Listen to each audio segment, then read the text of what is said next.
Hi, I'm Taneka Hogan, owner of the Dollhouse Salon in Youngstown, Ohio. What's up, girl? How you doing? How you doing? I'm doing good. It's a pleasure to have you here. Yes, thanks for having me. My pleasure. So thank you for coming. Yes. So I want to talk about, how you got, inspired doing, hair. What made you start doing that? Was it a childhood thing or where did it start? It's so funny.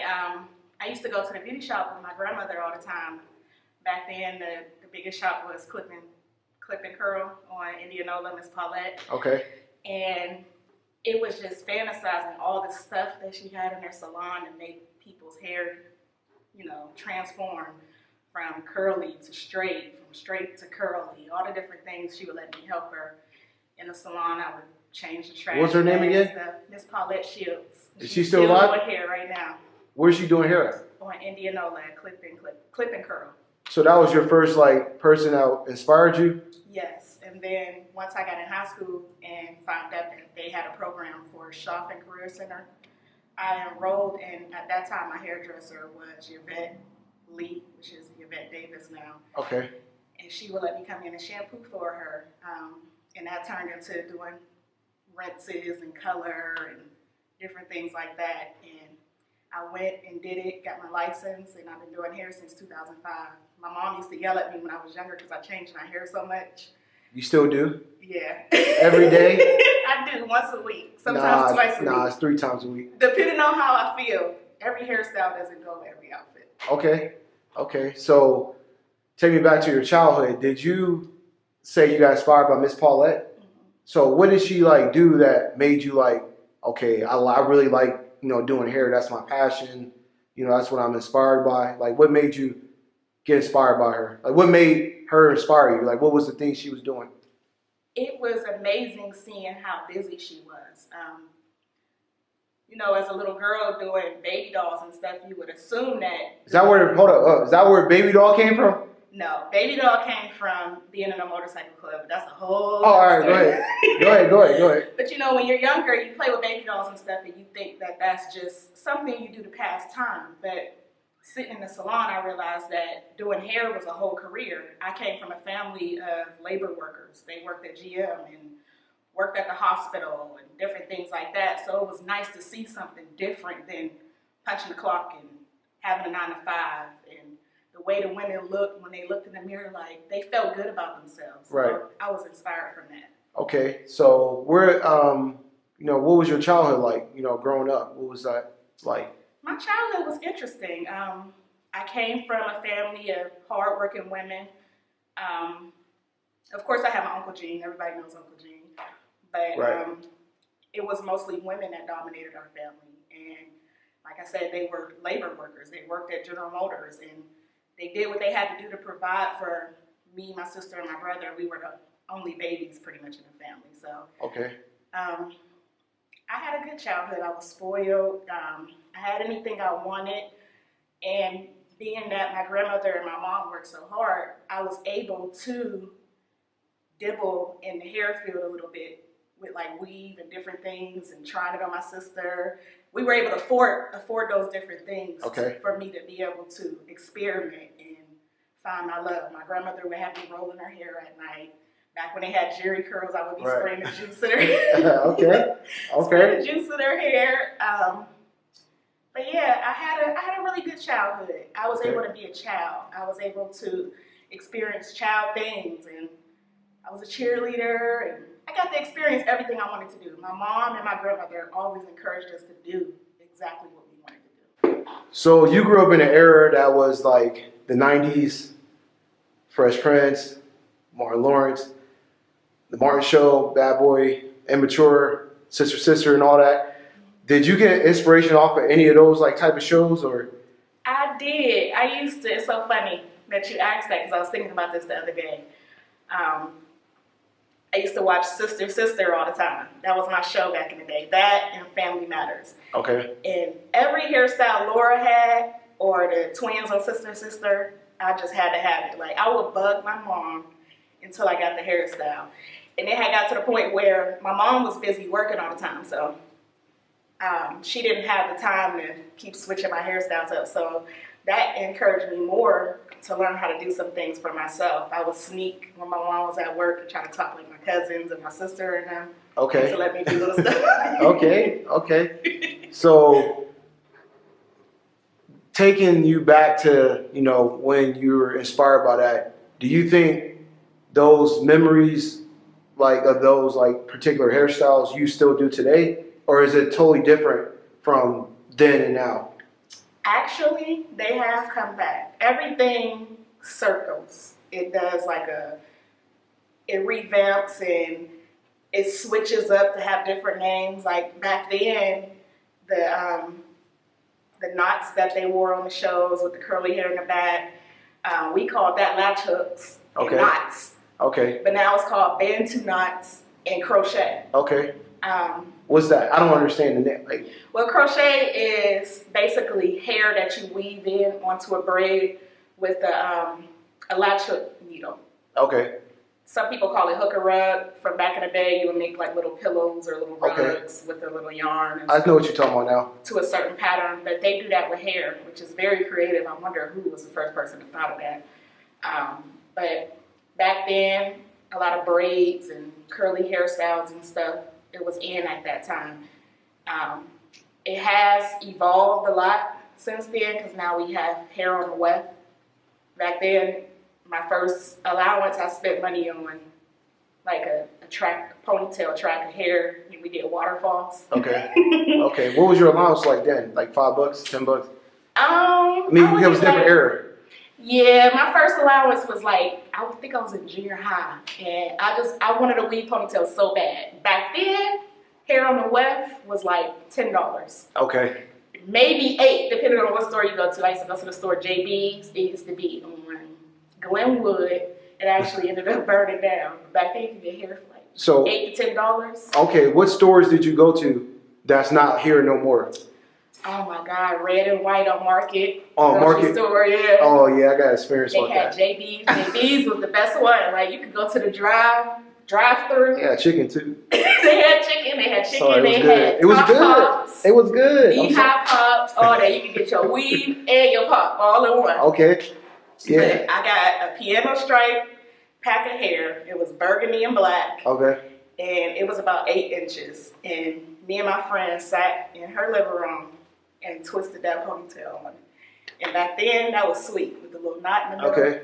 But, it's evolved since then, so you don't got to worry about covering up knots and all that stuff. But it's crazy how things have evolved because now, buying a weft of hair, you're paying between $100 to $200. Yeah, the inflation went up like 500%. Yeah, they're sewing it on now. And back then, all we had was to wrap it around with some bobby pins. And like I said, they had a crochet and different things like that. There's so many different techniques. You have to stay up on the game and research and read magazines and different things like that. Right. So I was wondering, okay, so I'm a guy, so I don't know what it is for female, like a typical female interaction at the hair salon.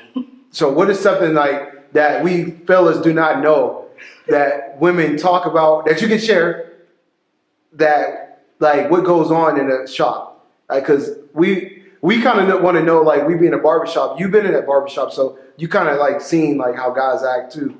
Yes, and I hate taking my son to the barbershop. It's so weird. Yeah, it's the opposite. It's the opposite for you.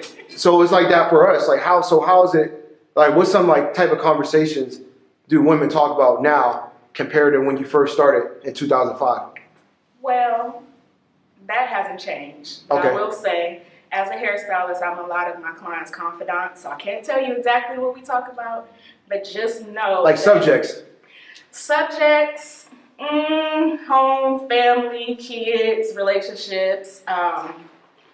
We try to stay away from what's going on in the world, politics and stuff like that, because people have their difference in opinions. And sensitive though. They do not like to hear anybody else's opinion. They feel like what they think is it. But as a stylist, I can't say that I'm partly a therapist and a minister and a teacher and a mom and an aunt and a sister. So you're more than just a hairdresser. Yes. So you're more you're a one-stop shop. Yes. So you handle their problems and your problems. Y'all both trying to combat? Sometimes, yeah.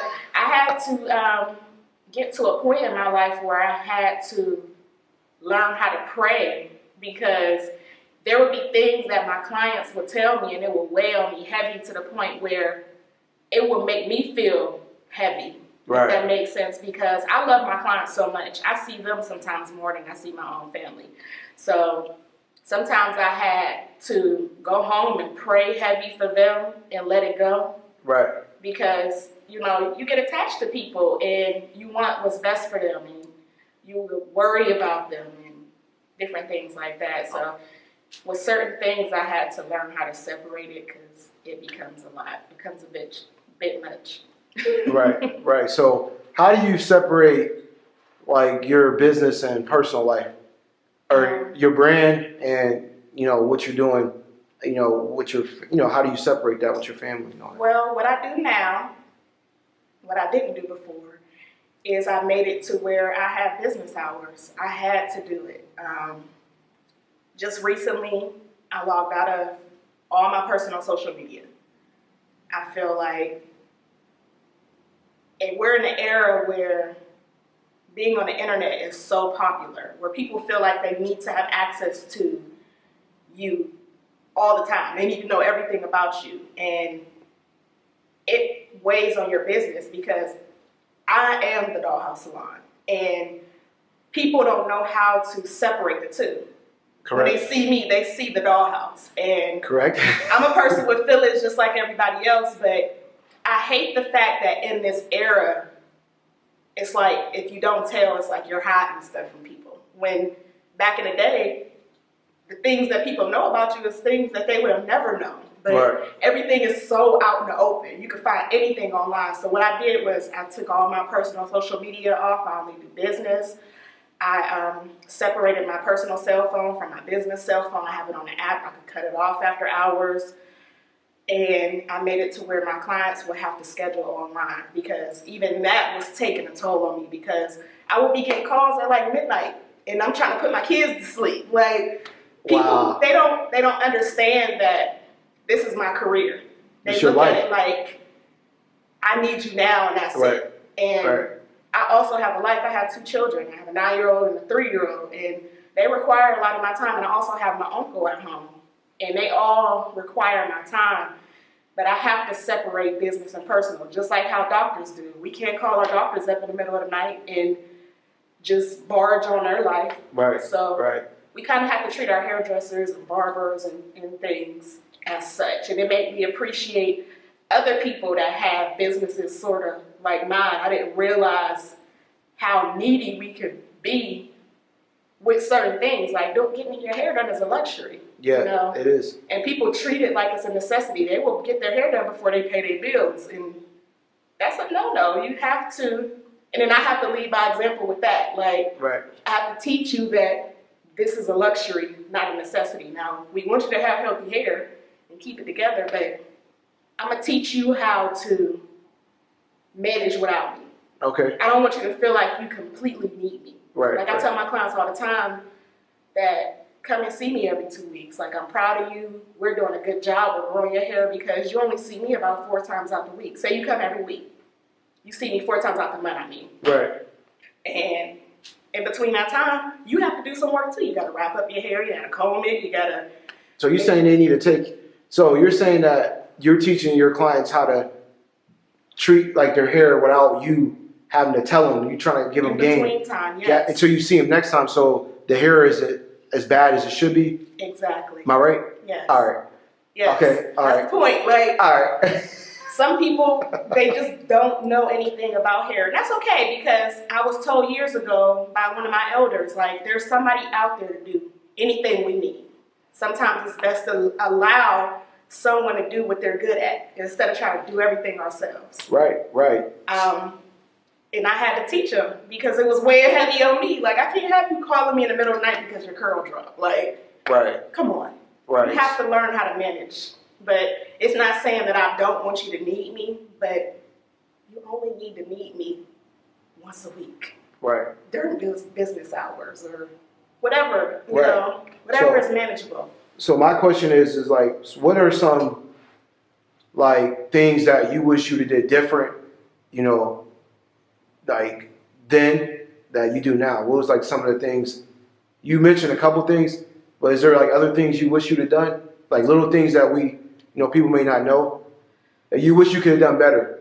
I wish that I had more empathy over sympathy with certain situations when it comes to my business. I let so much stuff slide in business just to try to keep clients, to keep workers, to keep friendships, relationships. You know, it's hard doing business and having a relationship with someone as well. Yes. And I mean that as family, friends, everything. Whatever. Yeah.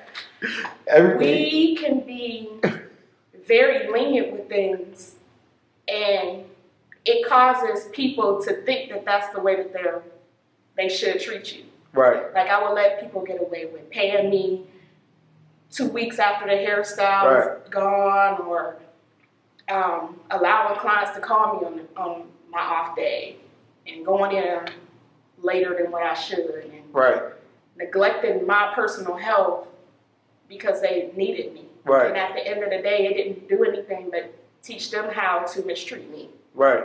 And in the long run, they ended up leaving for their own selfish reasons. Right. It wasn't me, it was them. But because I had taught them that it was okay to treat me a certain way, they don't think that they did anything wrong. Right. If that makes sense. Yeah, then you try to explain that to them. I mean, I understand because I kind of went through similar things. So, yeah, you try to explain it to them and they were like, oh, well, you know, I didn't know what you're saying. Like, they don't understand what you're trying to say. Like, but you know, if it was you, you wouldn't allow me to do that to you. Yeah. You know, and so then even create boundaries. Boundaries. I never had boundaries. I would charge less than what I should. And a client would come in complaining to me about another stylist, and they claim we do the same work. And I'm thinking that I have a client set in, and then 2 weeks later, when you're not mad at your stylist anymore, you go to them and get the same thing done that I did for you and pay $40 more. Right. When it's like, well, why you pay me? What about me? Right. Right. Or you tell me, oh, I'm going out of town and I need this money for my weekend, and I'm like, but I got a bill due. But I don't want to lose you as a client. Right. So or I'm coming in late and you never tip me. Not saying that you have to tip me, but it's just tips are for courtesy. Mm-hmm. You know, if I'm doing something extra for you, at least show me you appreciate me. Slide a gift in, or a card to say thank you, or send that extra text later, or anything like to show you some love. Yeah, one of my love languages is acts of kindness. Right. Okay. And why you say that? Because I like to know that I'm appreciated. Okay. You can't always tell by people's personality and their body language that they appreciate you. So I like to see it and feel it. Right. And you know, of course, I'm not going to shout that from the rooftop for everybody to know. But once you get to know me, just like I'm getting to know you while you're sitting in my chair, you'll know that. Right. You know? Right. It's boundaries. You got to create boundaries, and that's crazy. I didn't realize. Like, I did realize that because we talked before about it, but I didn't realize really what you meant till you just said it now. Yeah. And because I kind of go through similar things, and people will take advantage of you. They were like, "Oh, we want a hoodie, but it costs right $35, $40. You don't ask Nike, can you get the hoodie for free? And it's the same product. Or pay them next week after you done wore it and put stains all over it, and you done messed up the whole hairstyle. Now you ready for a new one, and you think you're not supposed to pay me? Like, exactly. I stood up. I took my time. I used my expensive products. My flat irons and stuff aren't cheap, and I'm away from my family. Like, I could be asleep. Sometimes I miss sleep because I'm up in the middle of the night researching hairstyles. My kids are sick and I'm coming in. Like, I don't tell you all of these things when you come in my chair because I have to come professional. But, you know, personal life and business life, it all weighs on a person. Right. And we don't get breaks. We can't get sick being self-employed. Like, if I take off, I ain't got no paid time off. Like, unless I didn't put money away. Right, you're building your money or equity capital. Business capital. And clients get mad at you if you get sick. Like, what you mean you sick? I need my hair done. Like, right, no, you have to wait a day. There's 10,000 other hairstylists. Even though I don't want to send you anywhere else, but you can't get a wig for this one day. Like, I'm over here about to die in the hospital, and you want me to still style your hair? Like, come on. I appreciate y'all, but people don't think about stuff like that. We're No. in a time where beauty is everything. Right. And that goes back to what you said about, you know, the popularity on Instagram and how you got to change your demeanor on there. Exactly. Even I had to change it because I was like, oh, no, it's all about business. You're not seeing nothing what I do outside of business. Right. Like, I had to separate based that. off of that, yeah. I had to. Because, like, you know, people don't respect, like, I got to be Ben too. Can't be Diesel every day. Right. every minute. I mean, which I am, but I understand what you're saying with that.